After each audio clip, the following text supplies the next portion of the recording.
নমস্কার। আজকের নতুন ভিডিওতে আপনাদের সবাইকে স্বাগত। এই ভিডিওতে আপনাদেরকে শেখাবো যে আপনাদের যদি ২০১০ সালের পরে সার্টিফিকেট, এসসি সার্টিফিকেট বা এসটি সার্টিফিকেট বা ওবিসি সার্টিফিকেট ইস্যু হয়ে থাকে এবং সেটা হাতে লেখা সার্টিফিকেট, আপনারা সেটা কি করে ডিজিটাল করবেন? ছোট্ট একটু কাজের মাধ্যম দিয়ে ডিজিটাল নাম্বারটি সার্চ করে বের করবেন মোবাইল দিয়ে বা কম্পিউটার বা ডেস্কটপে বা ল্যাপটপে। সেই বিষয়ে আজকে আপনাদেরকে আলোচনা করব। আপনারা দেখতেই পাচ্ছেন যে আমি যে ওয়েবসাইটে আছি সেই ওয়েবসাইটটা হচ্ছে আপনার কাস্ট সার্টিফিকেট ওয়েবসাইট, এবং এই কাস্ট সার্টিফিকেট ওয়েবসাইটে গিয়ে আমি কি করে সেটা করছি আপনারা সেটা দেখতে পারবেন। আর এই ওয়েবসাইটে আপনারা কি করে যাবেন আমি জাস্ট আপনাদেরকে বলে দিই। গুগলে লিখবেন এসসি সার্টিফিকেট, এসসি সার্টিফিকেট কথাটা লিখবেন, দেখবেন অটোমেটিক্যালি চলে এসছে এসসি সার্টিফিকেট। এবার প্রথম যে ওয়েবসাইটটা এসছে এখানে ক্লিক করুন। এই যে ফার্স্ট যে ওয়েবসাইটটা এসছে, মোবাইলে খুলুন বা ল্যাপটপে খুলুন বা যেখানে করুন না কেন, এই ওয়েবসাইটে আপনি ক্লিক করবেন। Backward classes welfare department WB. দেখুন এই ওয়েবসাইটে চলে এসেছি আমি। এবার এখানে এসে আপনার যে এই যে এসসি এসটি ওবিসি দেখতে পাচ্ছেন, এই অপশনে ক্লিক করুন। এই এখন অপশন আমি মাউসটা নিয়ে আসতেই দেখুন প্রথমে আছে apply for SC ST OBC, তারপরে এডিট অ্যাপ্লিকেশন, এটাও দেখিয়েছি আপনাদেরকে।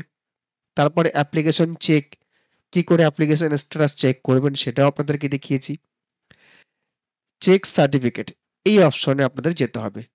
বাকি এই অপশনটা ছাড়া বাকি সবগুলো অপশন আপনাদেরকে দেখানো হয়ে গেছে। এই চেক সার্টিফিকেট অপশনে যাব। ক্লিক করলাম। আপনি তো নতুন সার্টিফিকেট নাম্বার জানেন না, অতএব এখানে সেটা দেওয়ার কোনো দরকার নেই, আপনি জানেনও না।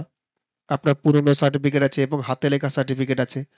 যেমন অন্য যদি মিউনিসিপ্যালিটি এলাকায় হয়ে থাকে তাহলে তার সার্টিফিকেট নাম্বার এরকম হবে OMM, বা ইংলিশ বাজার থেকে হয়ে থাকলে EBM, বা আপনাদের ডিস্ট্রিক্ট অনুসারে সেটা ভ্যারি করে। যদি ব্লক থেকে হয়ে থাকে, যেমন হবিবপুর থেকে যদি হয়ে থাকে HBP, বামনগোলা থেকে যদি হয়ে থাকে বিগোলা।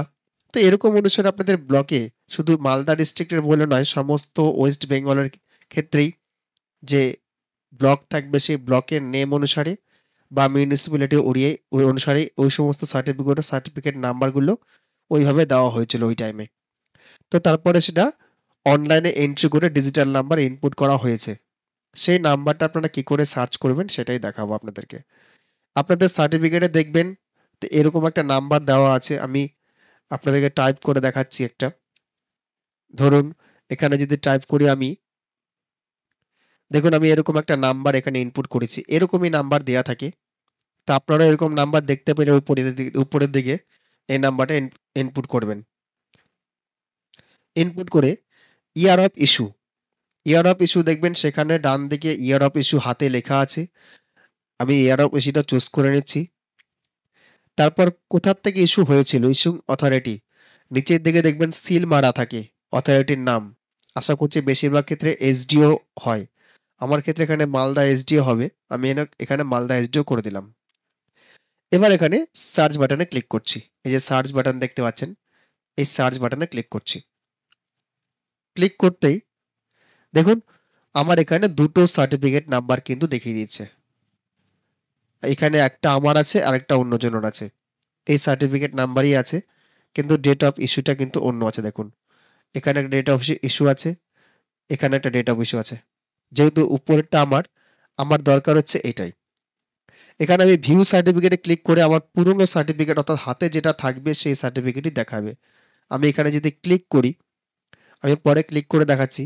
মূল বিষয় আমার এখানে দেখুন ডিজিটাল সার্টিফিকেট নাম্বার, আমার ওল্ড সার্টিফিকেট নাম্বার এখানে শো করছে, ম্যানুয়াল সার্টিফিকেট নাম্বার, আর এখানে ডিজিটাল সার্টিফিকেট নাম্বারটাও দিয়ে দিয়েছে ওরা।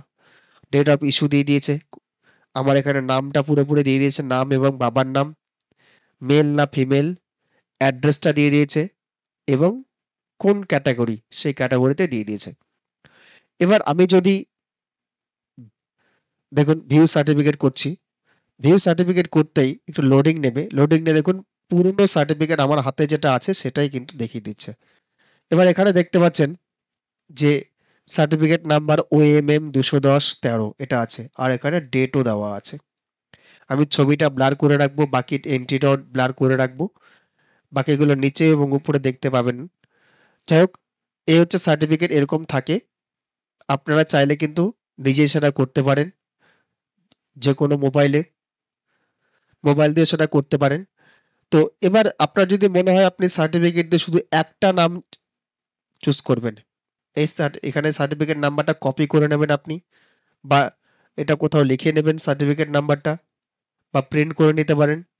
এটা কপি করে নেবেন, কপি করে নিয়ে আমি কম্পিউটারে যেহেতু করছি কপি করে নিচ্ছি, বা এখানে এই পেজটা আমি প্রিন্ট করে নিতে পারি কন্ট্রোল পি দিয়ে। কন্ট্রোল পি করলে পরে কিন্তু প্রিন্ট অপশন চলে আসবে, এটা আমি প্রিন্ট করে নিতে পারি। সেভ অ্যাজ পিডিএফে, সেভ অ্যাজ পিডিএফে করলে পরে কিন্তু এটা প্রিন্ট অপশনটা চলে আসবে। আমি সেভ অ্যাজ পিডিএফ করে দিলাম, হয়ে গেল। এবার এটা কপি করে দিয়েছি, এটা পেস্ট করে দিচ্ছি। দেখুন সার্টিফিকেট নাম্বারটা এখানে চলে এসছে। এবার এখানে সার্চ করছি, সার্চ করছে, দেখুন একটাই সার্টিফিকেট দেখালো আমার এখানে, যেহেতু সার্টিফিকেট নাম্বার দিয়ে আমি সার্চ করছি, একটাই সার্টিফিকেট এখানে দেখাচ্ছে। তো এটাও আপনি প্রিন্ট করে নিতে পারেন যে কোনো টাইম, যেহেতু একটাই সার্টিফিকেট এখানে আছে। আবার সেই কন্ট্রোল পি দিয়ে কিন্তু আপনারা করতে পারেন। তো এই ছিল আজকের বিষয়। তো আপনারা আশা করছি নিজেদের সার্টিফিকেট ডিটেলস নিজেরা বের করে নিতে পারবেন। এই ভিডিওটি যদি আপনাদের ভালো লেগে থাকে অবশ্যই আমার চ্যানেলটি সাবস্ক্রাইব করবেন, এবং যারা ফেসবুক পেজে দেখছেন অবশ্যই পেজটি ফলো করে রাখবেন, আর লাইক শেয়ার কমেন্ট করতে ভুলবেন না। এরপরেও যদি বলি, আপনাদের যদি ডিজিটাল সার্টিফিকেট দরকার পড়ে বা কম্পিউটার সার্টিফিকেট দরকার পড়ে, সেক্ষেত্রে অবশ্যই এই সার্টিফিকেট নাম্বারটা দিয়ে আপনারা কিন্তু আবার অনলাইন আবেদন করতে পারেন। অনলাইন আবেদন করে সেই আবেদনটা জমা করতে হবে। পুরনো সার্টিফিকেটটা নিয়ে নেবে, নতুন সার্টিফিকেট আপনি সেই আগে যে ওয়েবসাইটে ছিলাম এখান থেকে ডাউনলোড করে নিতে পারবেন।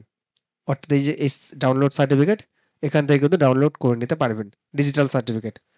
তো সেই পদ্ধতি আপনাদেরকে অন্য কোনো ভিডিওতে দেখাবো, তখন সম্পূর্ণ দেখে নেবেন।